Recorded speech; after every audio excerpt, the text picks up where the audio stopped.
La Iglesia Bautista de Pontevedra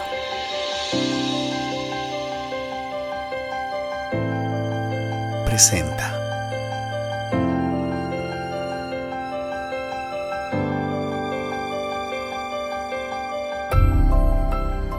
Momentos de Reflexión.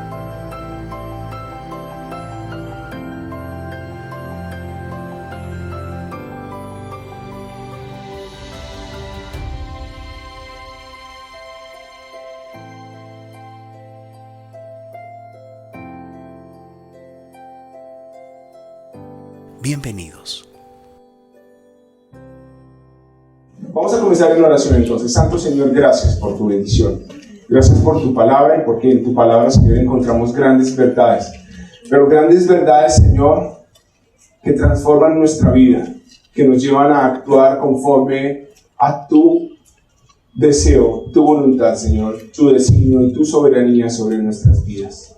Te pedimos, Señor, que nosotros seamos obedientes a esta palabra, que permitas, Señor, que nosotros seamos transformados día a día, cada vez más semejantes a la imagen de tu Hijo, nuestro Señor Jesucristo, que murió por nosotros. Gracias, Señor, en Cristo Jesús. Amén. Bueno, entonces, estos judíos y gentiles que conformaban la iglesia, Pablo les envió una carta y les dice a los dos son culpables. En los dos hay culpabilidad, tanto en el judío como en el gentil. Vamos a buscar en Romanos 3, versículo 22. La justicia de Dios, Romanos 3, 22. La justicia de Dios por medio de la fe en Jesucristo para todos los que creen en Él. ¿Por qué qué? Porque no hay diferencia, por cuanto todos pecaron y están destituidos de la gloria de Dios. Y en el siguiente versículo habla del instrumento, no sino la fuente principal de la salvación del hombre, y es siendo justificados como gratuitamente por su gracia mediante la redención que es en Cristo Jesús. Ese versículo habla de dos cosas importantes: la gracia de Dios y el Señor Jesucristo. Es la gracia del Señor la fuente de la salvación para estas dos personas que estamos nosotros ahí también. Entonces, durante estos primeros capítulos, vamos a predicar acerca de Romanos 12, ¿cierto? Pero estoy haciendo una introducción porque Romanos 12 va entonces a ser una segunda parte, del 12 al 16 va a ser una segunda parte del libro de Romanos. Pero queríamos comenzar hablando un poco de las doctrinas de la salvación, de lo que habla Pablo aquí en el capítulo, en los primeros 11 capítulos. Entonces, voy a hacer un recuento rápido. Primero que todo, habla del hombre y su culpabilidad. El hombre es culpable, el hombre tiene una naturaleza caída, y lo dice en Romanos capítulo 1, versículo 23. Y cambiaron la gloria de Dios incorruptible en semejanza de imagen de hombre corruptible, de aves, de cuadrúpedos y de reptiles. Perdón, desde el 22 dice, profesando ser sabios, ¿qué? Se hicieron necios. Está como los médicos de Alice. Estábamos ayer orando con los diáconos y decíamos, pedimos sabiduría para los médicos. Si ellos tuvieran sabiduría, realmente reconocerían que el Señor es el que está haciendo. Por ahí el pastor dijo que había alguien que había dicho que eso era como obra de un grupo. ¿Sí? Porque queriendo ser sabios, se hicieron necios. Lo que pedimos para estos médicos es que haya fe, ¿sí? Y que ellos también sean un propósito cumplido por la obra de Dios a través de David. Entonces, la necesidad del hombre es algo que está evidente en el libro de Romanos y su culpabilidad. Romanos 3:10 también dice, como está escrito, no hay justo, ni aun uno, no hay quien entienda, no hay quien busque a Dios, todos se desviaron a una, se hicieron inútiles, y completa diciendo, no hay quien haga lo bueno, no hay ni siquiera uno. ¿Estamos claros con eso? Bueno, eso es lo primero, la caída del hombre. En segundo lugar, la soberanía de Dios en la salvación. Dios es soberano. Dios es quien provee la salvación para nosotros. Lo dice en Romanos 3:27. Dice, ¿dónde pues está la jactancia? queda excluida. ¿Por cuál ley? ¿Por la de las obras? No, sino por la ley, sino por la ley de la fe. No hay jactancia en el hombre, no puede haber jactancia para decir yo alcancé salvación. Yo fui suficientemente sabio para escoger a Cristo. Es soberanía del Señor. Dice en el versículo 28, ¿es solamente Dios de los judíos? ¿No es también Dios de los gentiles? Ciertamente también de los gentiles. Y concluye diciendo en el versículo 30, porque Dios es uno. ¿Y quién justificará? Él justificará por la fe a los de la circuncisión y por medio de la fe ¿a quién más? A los de la incircuncisión. Entonces, Él es autor de la salvación. Y en su soberanía, Él nos ha dado salvación. Eso es lo primero que quería decirle Pablo a los de la iglesia en Roma. Tú tienes una naturaleza caída. 2, la salvación viene de Dios. En tercer lugar, en Romanos capítulo 5, y aquí más adelante, habla. En el versículo 1 dice, justificados pues por la fe tenemos paz para con Dios por medio de nuestro Señor Jesucristo. Y allí comienza a hablar del nombre más importante sobre toda la tierra. Es el nombre de Jesucristo. Jesucristo es el centro de la carta de Romanos. Y Jesucristo es el centro de toda la Biblia. Asimismo, Jesucristo viene a ser la pieza importante para la salvación del hombre. Y si es ese nombre el más importante para la salvación del hombre, ¿cuál debe ser el nombre más importante para tu vida? Jesucristo. Y ahorita, entonces, hacemos una primera reflexión. Quiero que todos miremos nuestro orden de prioridades en la vida. ¿Qué es lo más importante? A lo que nosotros le gastamos tiempo, a lo que nosotros dedicamos nuestra dedicación, nuestros objetivos, nuestra vida, nuestros deseos, nuestro capital. Es a quién estamos dedicando toda nuestra mente, nuestra alma. ¿No es al nombre del Señor Jesucristo? Probablemente no. ¿Sí? Y aquí ahora vamos a ver en Romanos 12 las consecuencias de eso, o la necesidad de eso. Y en Romanos 5, 6 también dice entonces, porque Cristo cuando aún éramos débiles en su tiempo, ¿qué hizo? Murió por los impíos. Ciertamente apenas morirá alguno por un justo, con todo pudiera ser alguno osar morir por el bueno. Mas Dios muestra su amor para con nosotros en que siendo un pecador Cristo murió por nosotros. Y esto es la misericordia de Dios, hermano. Que aún siendo yo pecador, Cristo murió por mí. Es decir, en mí no había nada, ninguna razón para que Él muriera por mí. Y siendo yo un pecador, Él murió por mí. ¿No es eso misericordia? Ha tenido misericordia conmigo y contigo. Con cada uno de nosotros ha tenido misericordia para que nosotros podamos estar ahora aquí sentados compartiendo como hermanos. Y en el versículo 19 del mismo capítulo 5 dice, porque así como por la desobediencia de un hombre los muchos fueron constituidos pecadores, así también por la obediencia de uno los muchos serán constituidos justos. Es Jesucristo la piedra angular de lo que hoy es la iglesia, que es llamada casa de los justos, lugar santo, donde estamos todos los que somos redimidos por su sangre. Él es el nombre más importante.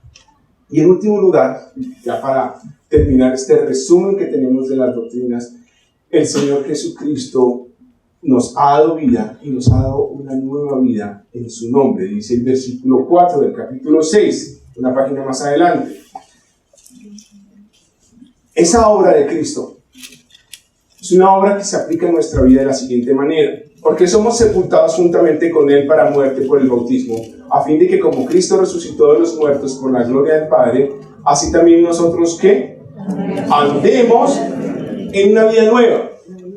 Entonces, lo que Pablo le está queriendo decir a la iglesia en Roma es, el hombre tiene una naturaleza caída. Dios en su soberanía ha provisto salvación y ha provisto una salvación por medio de Jesucristo. Amén. Y en esa salvación ahora nosotros tenemos una nueva vida.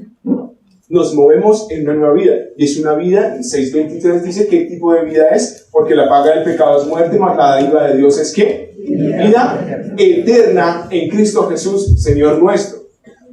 es eterna y además de eso es una vida espiritual. Es espiritual. No tiene que ver con lo carnal. Dice 8:5. Porque los que son de la carne piensan en las cosas de la carne, pero los que son del espíritu, ¿en qué piensan? En las cosas del espíritu. Porque el ocuparse de la carne es muerte, pero el ocuparse del espíritu es vida y paz. Por cuanto los designios de la carne son enemistad contra Dios, porque no se sujetan a la ley de Dios ni tampoco pueden. Y los que viven según la carne no pueden agradar a Dios. Entonces nos está hablando también. Ahora, vosotros no pertenecéis a la vida pasada, que es la vida de la carne, sino ahora que vosotros pertenecéis a la vida del Espíritu. Es una vida guiada por el Espíritu, ya no es una vida guiada y dominada por la carne. Mi hermano, si tu vida está siendo dominada por la carne, hay que pensar dos cosas. O realmente no has pasado por la cruz, que ya no te diría hermano. O tu cuerpo débil sigue sirviendo a la carne. Pero Dios se encargará y te disciplinará y te sacará adelante, porque Dios es soberano y cumplirá sus propósitos. Pero mientras no los entiendas y no haya crecimiento, seguirás siempre diciendo, ¿pero por qué, Señor? ¿Por qué? ¿Por qué? ¿Por qué? ¿Cierto? Y otra vez tropezaremos. Bueno, y para terminar entonces, esta nueva vida, el Señor en esta nueva vida, en su misericordia, nos ha provisto de algo. ¿Qué es? Del Espíritu Santo. Porque nosotros en nuestra condición y en nuestra mentalidad humana no podemos vivir esta vida nueva, esta vida eterna. No la podemos vivir con una mente limitada como la que nosotros tenemos. Necesitamos entender la vida espiritual a través del Espíritu. Y en Romanos 8:14 dice: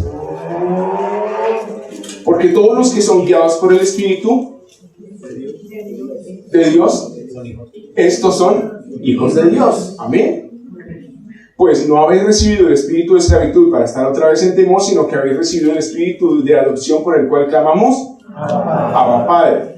El Espíritu mismo da testimonio a nuestro espíritu de que somos hijos de Dios. Sigue el capítulo 9, hablando acerca de la elección de Israel, habla del remanente de Israel, la restauración de Israel, pero hasta el momento, y vayamos al capítulo 12, quiero que veamos cómo el Señor en su misericordia nos dio salvación. Nuevas son tus misericordias, Señor, cada día. Entonces, Pablo comienza este capítulo 12 con el primer versículo que dice que así que hermanos, paremos ahí. Ya entendemos de dónde viene ese así que, ¿cierto? De todo lo anterior que venimos diciendo en estos últimos minutos. Así que, hermanos, recojamos todo lo que viene acá. De esta manera, hermanos, por lo tanto, por lo anterior, ya que tenemos esta base de conocimiento de lo anterior, dice Pablo, así que, hermanos, os ruego, ¿por qué? Por las misericordias de Dios. Esta misericordia que el Señor ha tenido para con nosotros es el fundamento para que diga Pablo, ahora nosotros tenemos que dar una respuesta a esta misericordia que el Señor ha tenido para con nosotros. ¿Y cómo respondemos? Entonces, a partir del capítulo 12 y hasta el capítulo 16 viene la parte ética, o sea, la parte práctica de toda esta teología que Pablo nos ha dado. Entonces comienza ya a poner en funcionamiento esto, porque lo que es solamente teología, y se queda en la cabeza, pero no baja al corazón y no se muestra en nuestras obras, eso es hipocresía. ¿Sí? Es solamente conocimiento. Y la palabra del Señor no es un libro de información, sino de formación y de transformación del hombre de Dios. Así que, hermanos, os ruego, por las misericordias de Dios, que presentéis vuestros cuerpos en sacrificio vivo. Presentéis. Ese presentéis es un verbo que está en una conjugación de una vez y por siempre. Una única presentación. Yo me presento a ti tomando una decisión de decir, Señor, yo te sirvo y mi cuerpo lo presento al servicio tuyo. Es una definición, es una decisión. No puede ser, Señor, hoy voy a presentar mi cuerpo a ti para servirte. Pero del viernes al domingo ya no, ¿cierto? Es una decisión. Es una decisión que tú debes tomar, que tú tomas, ¿sí? Y que el Señor te lleva por las misericordias de Él para que tú lo entiendas. Pero tú me vas a decir, ¿cómo lo voy a hacer? Ya el Señor ahora no lo va a decir. No vamos a hablar sino de los 2 primeros versículos, si el Señor nos permite alcanzar. Ese presentarnos es una dedicación real y es una dedicación permanente. Así que, hermano mío, si la dedicación que tú crees que tú has hecho de tu cuerpo y de tu vida, de tu pensamiento, de tu mente, realmente no ha sido una dedicación definitiva, real, tienes que pensar en eso. Por eso Pablo dice, os ruego por la misericordia de Dios que presentéis vuestros cuerpos. Y aquí en el capítulo 6, volvamos un poquito, en el capítulo 6 vamos a ver un cuerpo débil. ¿Por qué, Señor, si yo ya he sido transformado, si yo ya estoy en Cristo, sigo teniendo un cuerpo débil? En la iglesia, hija, estamos aprendiendo acerca de eso. Porque nosotros seguimos con un cuerpo débil. Porque el Señor se engrandece en nuestras debilidades. ¿Se imaginan si nosotros fuéramos creyentes, ya una vez creyentes, no necesitáramos más del Señor? Si así nomás somos picados.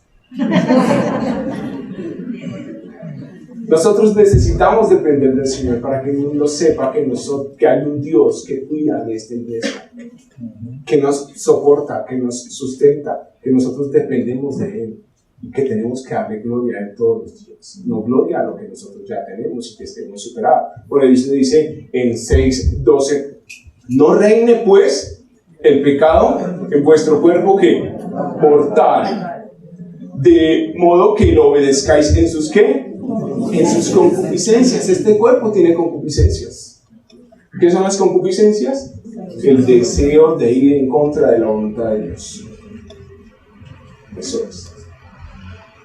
Ni tampoco, ¿qué dice ahí? Presentéis. ¿Esa palabra de dónde viene? ¿Dónde la encontramos otra vez? Os ruego por la misericordia de Dios que presentéis vuestros cuerpos. Aquí dice, ni tampoco presentéis vuestros miembros al pecado como instrumentos de iniquidad, sino que presentaos vosotros mismos a Dios como vivos entre los muertos y vuestros miembros a Dios como instrumentos de justicia. Así que este cuerpo en el que yo estoy en una vida eterna también tiene debilidad y tiene concupiscencias y tiene miembros que pueden servir al pecado, pero también pueden servir a la justicia. Y ahora, y viene Pablo diciendo en el capítulo 12, versículo 6, no reine pues en vuestro cuerpo el pecado, ¿cierto? Sigamos con Romanos 12. Entonces son débiles estos cuerpos nuestros, tienen concupiscencia y son miembros que aún pueden servir al pecado. Pero dice Pablo que los presentemos como en un sacrificio vivo, ¿cierto? Es un sacrificio vivo. Y dice vivo porque está hablando de un sacrificio en esta nueva vida que tenemos. Ya no es necesario un sacrificio para muerte que para justificación, porque ¿quién hizo el sacrificio perfecto? Cristo hizo el sacrificio perfecto. ¿Amén? De tal manera que este sacrificio es un sacrificio que ya lo vamos a ver, porque nosotros en este momento estamos vivos y nosotros en esta misma vida dedicamos al Señor nuestro cuerpo, nuestra mente, nuestro espíritu, todo nuestro entender lo dedicamos a Él en vida. Pero quiero darles un ejemplo. Un pastor de ovejas tiene su rebañito de ovejas, ¿cierto? Él las cuida durante el día y va y se acuesta, no duerme muy tranquilo pensando en que sus ovejas, ¿sí? Y viene un lobo, ¿cierto? y de vez en cuando se come una ovejita, entonces se lleva 2 si tiene visita, ¿sí? Pero eso le hace daño al rebaño y hace daño al pastor. Entonces el pastor, ¿qué hace? Tiene 3 opciones.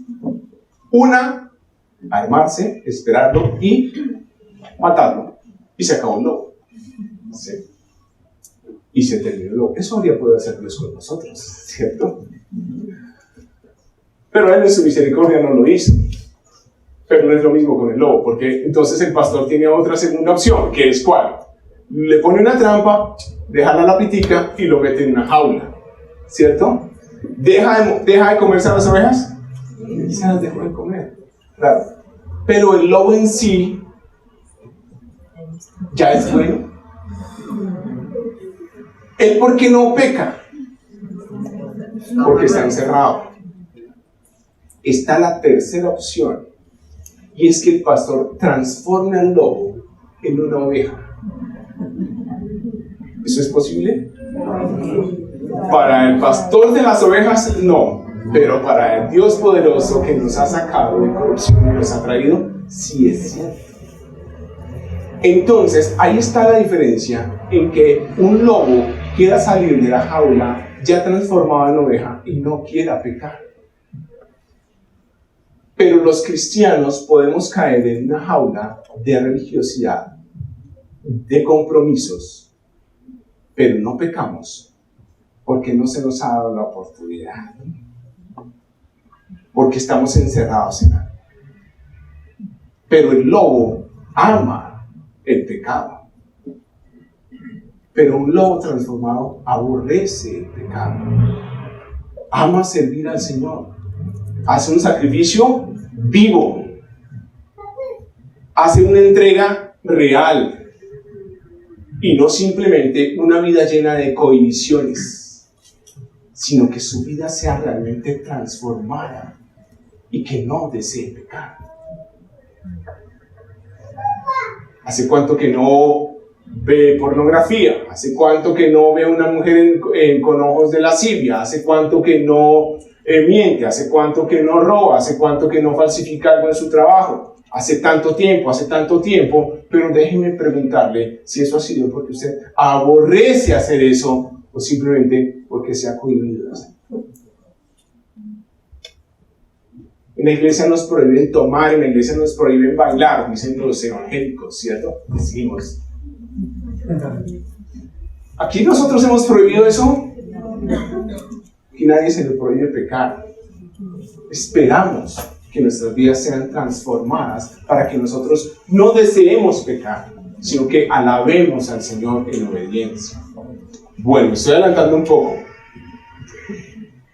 Porque entonces este sacrificio del cual está hablando Pablo aquí, habla de un sacrificio gozoso, un sacrificio vivo, en el cual nosotros nos gozamos en darnos al Señor. Porque no es por cohibición, sino es por el gozo de servir a Cristo. Y dice que es un sacrificio vivo como santo, que es apartado. Apartado para un propósito. ¿Sí?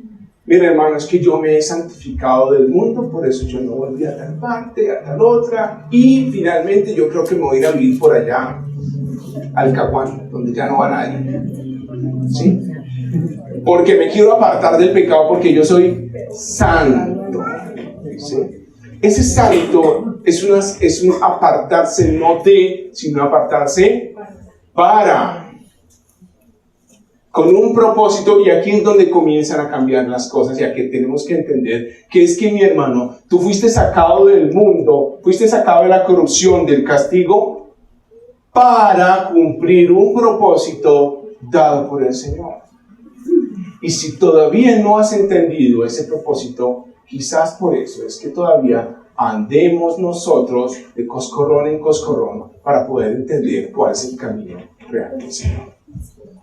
Sí. Ahí sí yo les diría, dejemos de sufrir. Sí. Y sometámonos a la voluntad del Señor, sabiendo que todo lo que hace el Señor en nuestra vida tiene un propósito, y es un propósito de transformarnos en sacrificio vivo y santo. Es un propósito, como lo dice Romanos capítulo 8, aquí procuraré no salirme de Romanos, pero sí llamaba a salir, 8:28. Dice, y sabemos que a los que aman a Dios, todas las cosas les ayudan a bien. Esto es, a los que conforme a su propósito son llamados a su propósito, porque a los que antes conoció, también los predestinó para que fuesen hechos conformes a la imagen de su Hijo, para que Él sea el primogénito entre muchos hermanos. Mi hermano, el Señor tiene un propósito, y es que nosotros, cada uno individualmente, sea hecho a la imagen de Cristo, en semejanza a Cristo, en una vida espiritual semejante, y cumpliendo también los padecimientos del Señor Jesucristo, pero también viviendo de la gloria de una buena relación con Dios. Vamos a 1 Corintios, un librito más adelante. 1 Corintios, capítulo 6, versículo 19, ¿qué dice? 1 Corintios 6, 19 dice, ¿o ignoráis que vuestro cuerpo es templo del Espíritu Santo, el cual está en vosotros, el cual tenéis de Dios, y no sois vuestros? Porque habéis sido comprados por precio. Glorificad pues a Dios en vuestros cuerpos y en vuestro espíritu, los cuales son de Dios. Por eso es que el Señor nos dice a través de Pablo, un sacrificio vivo y santo. Es decir, mi hermano, el cuerpo en el que está el Espíritu Santo, que es tu cuerpo, ¿sí? Es un cuerpo apartado con un propósito. Y ese propósito es un propósito santo del Señor. Cualquier cosa que nosotros hagamos para desviar eso, estamos cometiendo un, como dicen, sacrilegio, ¿cierto? Algo en contra de la santidad. Un sacrilegio es usar las cosas de Dios para fines mundanos. Y tú, que tienes un cuerpo que es templo del Espíritu, debe ser utilizado para fines santos. Ahora vamos a mirar en los últimos 5 días, 6 días que pasaron, ¿dónde estuvieron tus ojos? ¿Santo o mundo? ¿Qué salió de tus palabras? ¿Santo o mundo? ¿Qué hicieron tus manos? ¿Qué pensó tu pensamiento? ¿Dónde caminaban tus pies? ¿Cuáles fueron tus propósitos? ¿Dónde estaban tus objetivos? ¿Santo o mundano? ¿Ok? Eso no puede ser simplemente que el lobo quede encerrado, sino que el lobo sea transformado. Santo, ¿qué más dice? Agradable a Dios. Y sabemos de la palabra, dice, yo no les voy a hacer dar más vueltas, dice, y los que viven según la carne no pueden agradar a Dios. Es necesario entonces que el Espíritu Santo tome dominio de nosotros permanentemente para poder agradar a Dios. Es un culto también racional, dice, vuestros cuerpos en sacrificio vivo, santo, agradable a Dios, que es vuestro culto racional. Entonces, Pablo aquí ya nos está a nosotros diciendo que en el versículo 1 es la respuesta de un sacerdote nuevo. Es decir, yo soy puesto en Cristo con una función sacerdotal, porque adoro a Dios con un sacrificio, y es una adoración sacerdotal del creyente en semejanza al sacerdocio de Cristo. Ahí está la semejanza con Cristo. Que entonces yo hago alabanza al Señor con un sacrificio. No es eso lo que hacen los sacerdotes, ¿cierto? Es una alabanza al Señor a través de un sacrificio, que en este caso es un sacerdote, un sacrificio vivo, santo, agradable a Dios, semejante a Cristo, que es sacerdote por siempre, que se ofreció a sí mismo como sacerdote. Amén. Él mismo se hizo su ofrecimiento. Entonces, ¿qué hizo el Señor? Se ofreció. ¿Y qué dice Pablo? Presentad. Os ruego que presentéis. ¿Y qué hizo Jesucristo? Se ofreció. ¿Se ofreció en qué? En sacrificio. Un sacrificio santo, dedicado al Señor, por siempre, eterno. Y nosotros nos dice que hagamos un sacrificio vivo. Y Él obedeció Filipenses 2 lo dice, haya pues en vosotros este mismo sentir que hubo en Cristo Jesús, que no estimó cosa que es igual en cosa a que aferrarse, sino que se entregó a nosotros, se entregó y se fue hasta la cruz, en obediencia, parafraseando todo. Entonces, la función sacerdotal del Señor Jesucristo fue un sacrificio santo en obediencia. Entonces, les digo, mis hermanos, que si somos partícipes de la obra de Cristo, debe manifestarse que es lo que quiere Pablo decirnos. Miren, todas estas son las obras del Señor, las misericordias, capítulo 1 hasta el capítulo 11. Estas son las misericordias de Dios. Ahora, si somos partícipes de toda esa misericordia y de la obra de Cristo, debe manifestarse en obras de obediencia. Y así comienza el capítulo 12, diciendo, vienen entonces las obras de obediencia. Y quiero decirte, hermano, que la alabanza mayor es la obediencia. ¿Tú alabas al Señor? Sí, tiempo de alabanza, los primeros 15 minutos. No, vamos a alabar con nuestras oraciones. Vamos a alabar con nuestros diezmos y ofrendas. Vamos a alabar con la comunión. Todo es alabanza. Pero mi hermano, la más grande alabanza y la permanente alabanza es la obediencia. Así alabo yo el nombre del Señor, porque reconozco que es Dios Todopoderoso y reconozco que es un Dios que está obrando en mi vida. Así que, hermanos, el versículo 1 dice: les ruego, hermanos, que respondamos a las misericordias de Dios con obediencia, pero no obediencia de lobo enjaulado. Por eso, en el versículo 2 viene a decirnos cómo va a ser esta obediencia, de dónde va a venir. Entonces dice, ¿qué dice el versículo 2? No os conforméis a este siglo, sino que transformaos por medio de la renovación de vuestro entendimiento, para que comprobéis cuál sea la buena voluntad de Dios, agradable y perfecta. Vamos a 1 Pedro, ya nos quedan unos minuticos. Primera carta de Pedro, la primera carta de Pedro, en el capítulo 1, en el versículo 14 dice, ¿estamos? Versículo 13, vamos al versículo 13. 1:13 de primera de Pedro dice, por tanto, ceñid los lomos de vuestro entendimiento. Ya sabemos que el versículo 2 de Romanos está entrando a nuestro entendimiento. Dice, sed sobrios y esperad por completo en la gracia que se os traerá cuando Jesucristo sea manifestado. Como hijos obedientes, no os conforméis a los deseos que antes tenías estando en vuestra ignorancia. No os conforméis. ¿Qué es esta palabra de conforméis que también nos dice aquí en Romanos? Es no seáis moldeados a la forma de. No cojas la forma del mundo. No os conforméis a este siglo. ¿Y qué es este siglo? La manera de pensar de este siglo, ¿cierto? Y Juan, si quieren no vayan allá, yo les quiero contar una cosa. Juan 5:19 dice, sabemos que somos de Dios y el mundo entero está bajo el mal.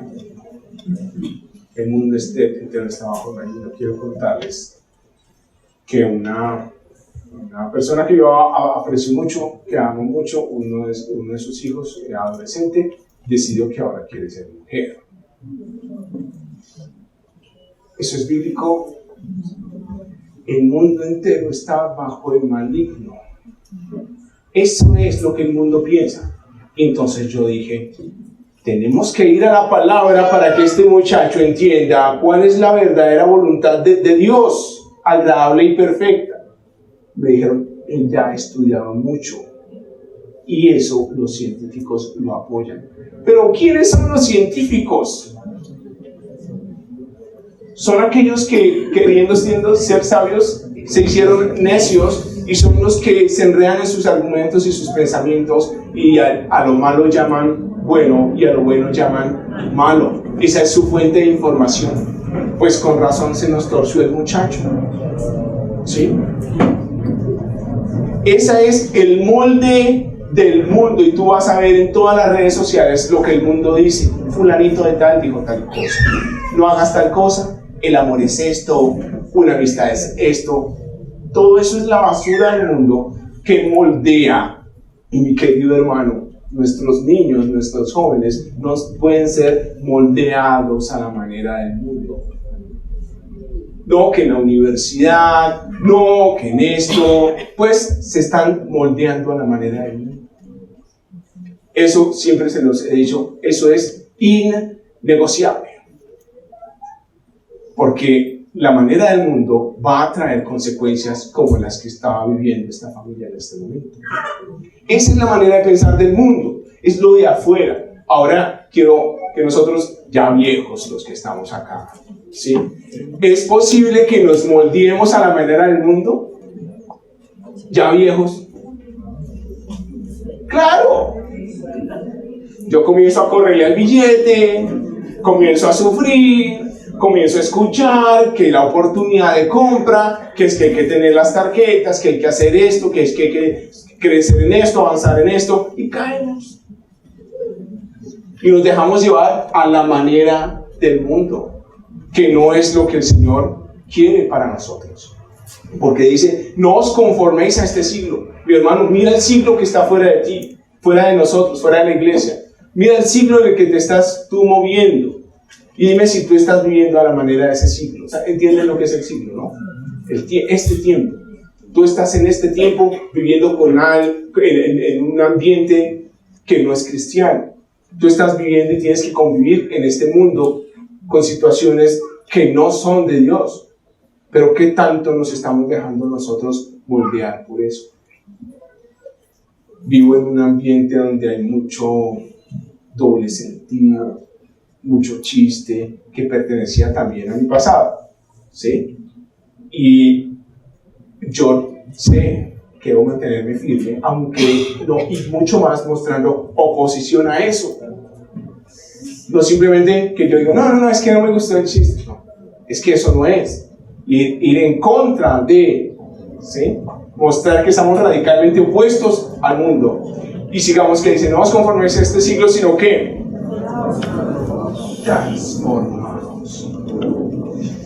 Esta transformación es la palabra metamorfosis.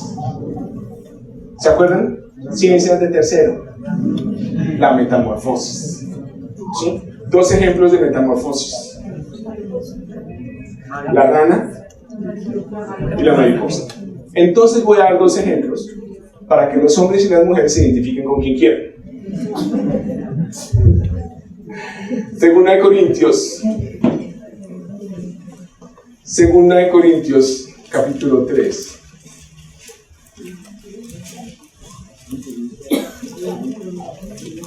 Versículo 18 dice, desde el 17 dice, porque el Señor es el Espíritu y donde está el Espíritu del Señor, allí hay libertad. Por tanto nosotros, todos mirando a cara descubierta como un espejo la gloria del Señor, somos ¿qué?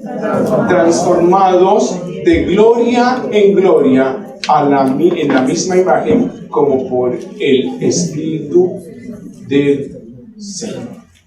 Somos transformados paso a paso, ¿sí? Entonces ustedes ven la metamorfosis del batracio, ¿sí? Primero de renacuajo y después de un día para otro, no, comienzan a salir las paticas, se le va cayendo la cola, se le ensancha aquí. Esa metamorfosis es una transformación genética. Lo mismo la crisálida. Es una oruga que un día se colgó de una ramita y se empezó a llenar. Y después vemos un cascarón ahí y abre y es una hermosa mariposa.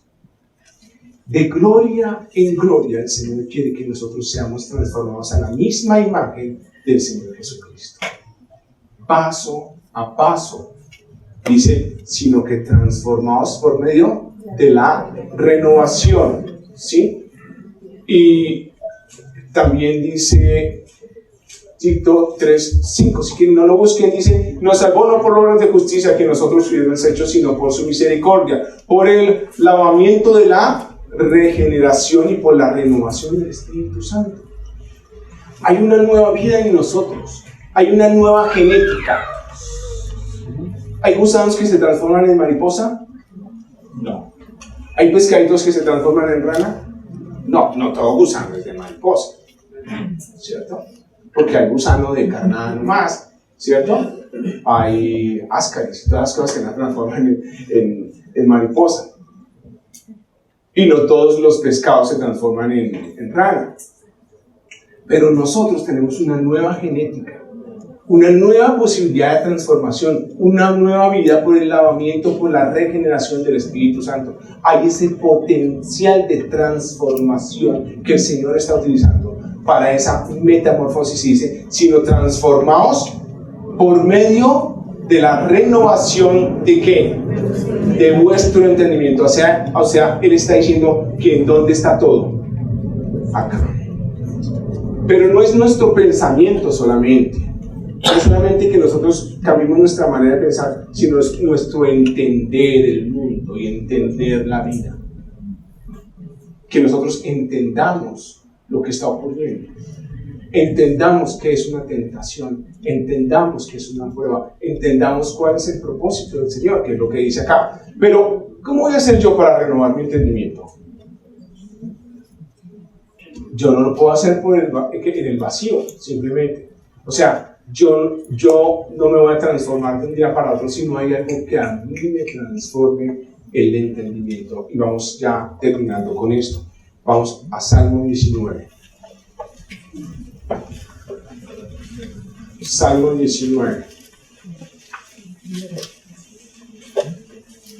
¿Ya saben de qué vamos a hablar? Amén.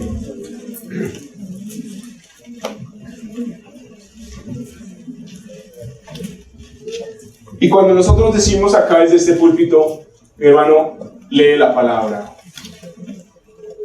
mi hermano consulta la palabra, ama la palabra. Ahorita el hermano Hugo nos estaba diciendo, Salmo 5 dice, de mañana me levantaré y hablaré contigo. Será mi prioridad. Escudriñar las Escrituras porque ellas son las que dan testimonio de mí, ¿cierto?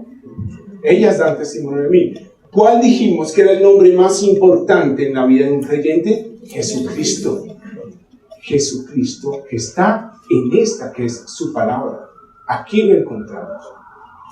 Mi hermano, yo te digo una cosa, si la palabra de Dios no es la prioridad en tu vida, si la palabra de Dios no es la prioridad en tu familia, no vas a poder cumplir con el requerimiento que está dando el Señor en Romanos 1 y 12, 1 y 2, que es transformados por medio de la renovación de vuestro entendimiento, para que podamos hacer un sacrificio vivo, santo, agradable a Dios, no de un lobo encerrado, sino de un lobo transformado en un hijo del Señor, por la obra del Espíritu, por la regeneración. ¿Está claro?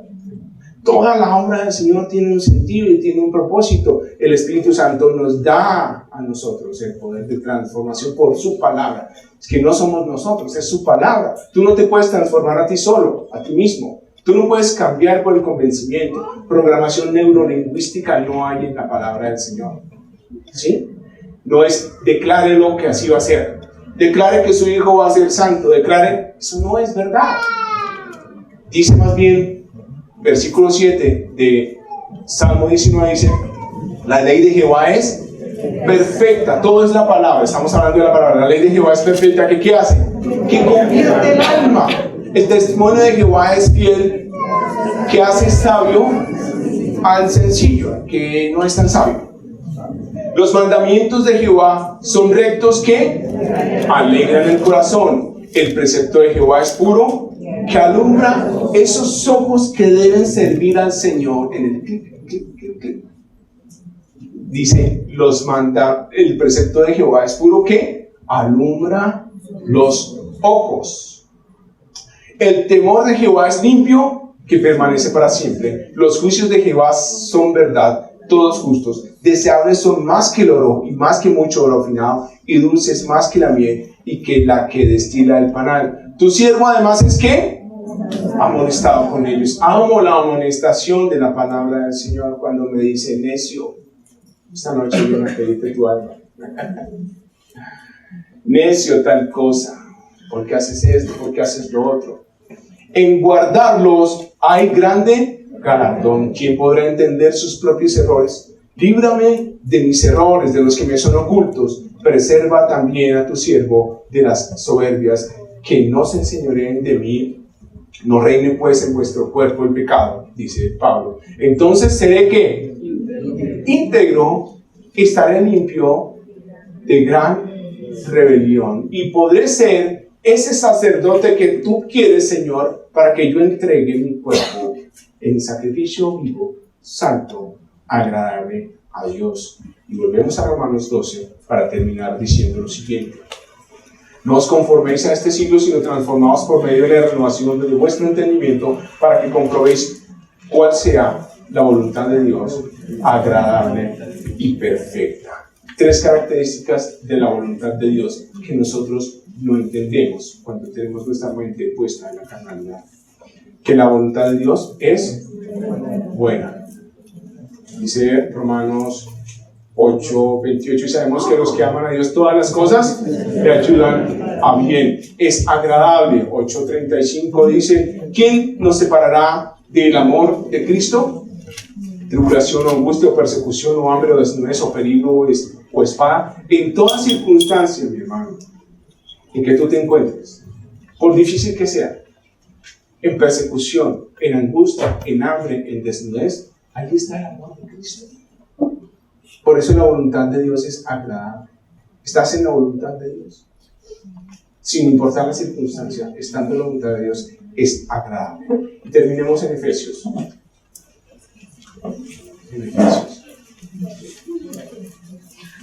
En Efesios capítulo 2.